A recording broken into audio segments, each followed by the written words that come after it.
अस्सलाम वालेकुम रहमतुल्लाह व बरकातहू। Welcome to my YouTube channel. आज मैं अपने चैनल पर बहुत ही ज़बरदस्त और क्रिस्पी फ्रेंच फ्राइज़ की रेसिपी लेकर आई हूँ। तो ट्राई कीजिएगा, वीडियो को स्टेप बाय स्टेप फॉलो कीजिएगा तो आप भी इतने ही क्रिस्पी और लाजवाब फ्रेंच फ्राइज़ अपने घरों में तैयार कर सकते हैं। फ्रेंच फ्राइज़ बच्चों की मनपसंद डिश होती है। आप लोग इसे ज़रूर ट्राई कीजिएगा। बेहद क्रिस्पी ये फ्रेंच फ्राइज़ तैयार होंगे। वीडियो को एंड तक देखिएगा, स्टेप बाय स्टेप। जैसे मैंने रेडी किए हैं ऐसे ही आप भी कीजिएगा तो आपके फ्रेंच फ्राइज़ भी इतने ही लाजवाब तैयार होंगे। इसके साथ ही अगर मेरी वीडियो पसंद आए तो इसे लाइक शेयर कीजिएगा और चैनल को सब्सक्राइब भी कर दीजिएगा। आइए रेसिपी स्टार्ट करते हैं। मैंने 3 पोटैटोज़ लिए थे। इनको छील कर धोकर और इसे कट कर लिया है। इसके अलावा मैंने एक सॉसपैन में 2 कप पानी फुल बॉईल किया। इसमें ऐड कर दिए अपने पोटैटोज़ और उसके बाद इसमें 1 टीस्पून सिरका और half tea spoon salt add करके इसको बॉईल आने का वेट करेंगे।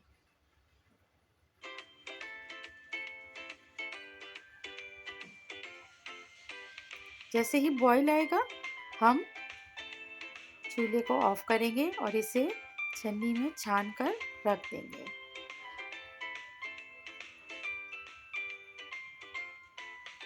थोड़ा वेट करेंगे इसके रूम टेम्परेचर पे आने का।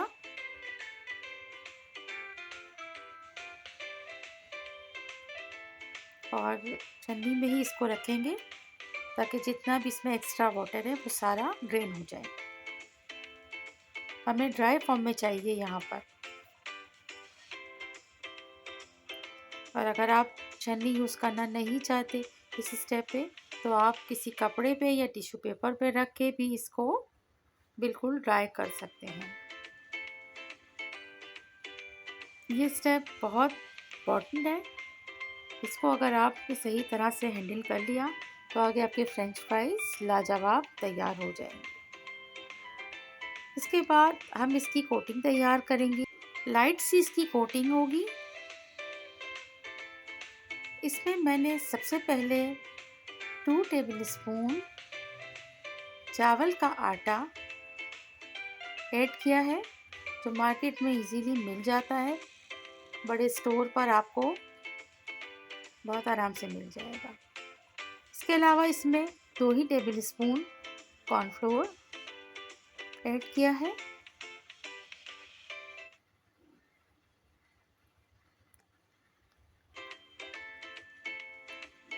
कॉर्नफ्लोर के बाद हम इसमें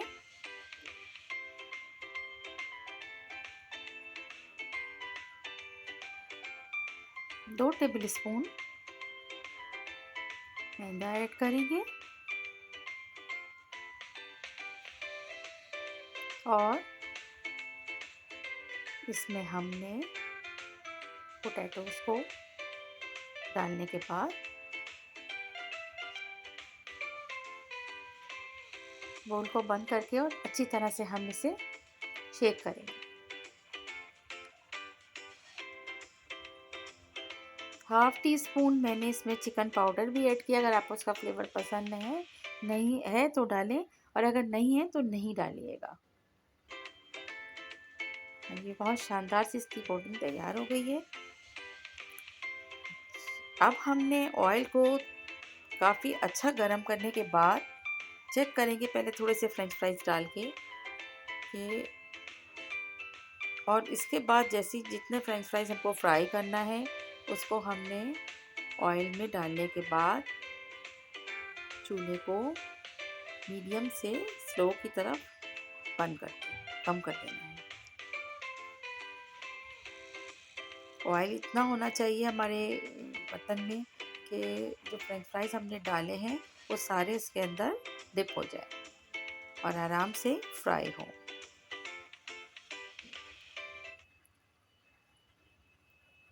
फ्राइज़ डालने के बाद हम थोड़ी देर के बाद स्पून से थोड़ा सा इनको अलग अलग करेंगे, लेकिन ये ज्वाइंट नहीं होते क्योंकि कोटिंग इतनी ज़बरदस्त होती है कि वो इनको ज्वाइंट होने नहीं देती है।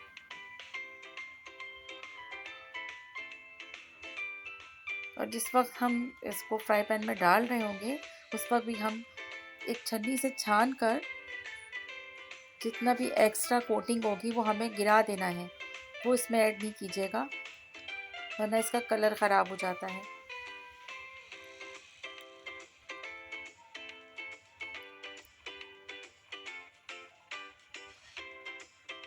अब ये समझिए कि हमारे फ्रेंच फ्राइज 75% डन हैं।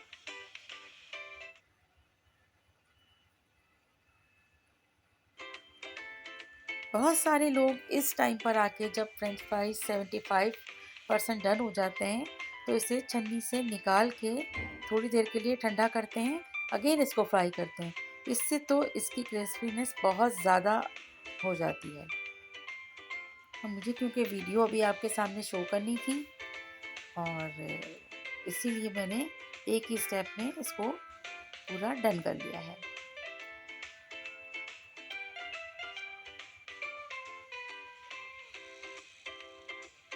बहुत बेहतरीन क्रिस्पी, देखिए आप लोग अंदाज़ा लगा सकते हैं वीडियो में कि कितने ये, अगर ये सॉफ्ट होते तो ये ज्वाइंट हो जाते हैं एक दूसरे से, लेकिन देखें ये सारे अलग अलग हैं, इसका मतलब है कि ये सारे क्रिस्पी हैं बिल्कुल।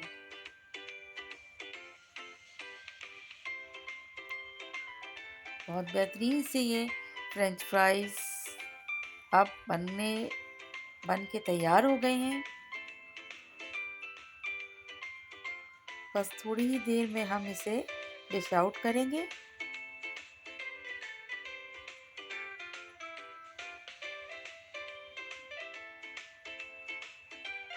ये बहुत तेज़ हीट नहीं है हमारी, और हमें बस इतना ही कलर चाहिए।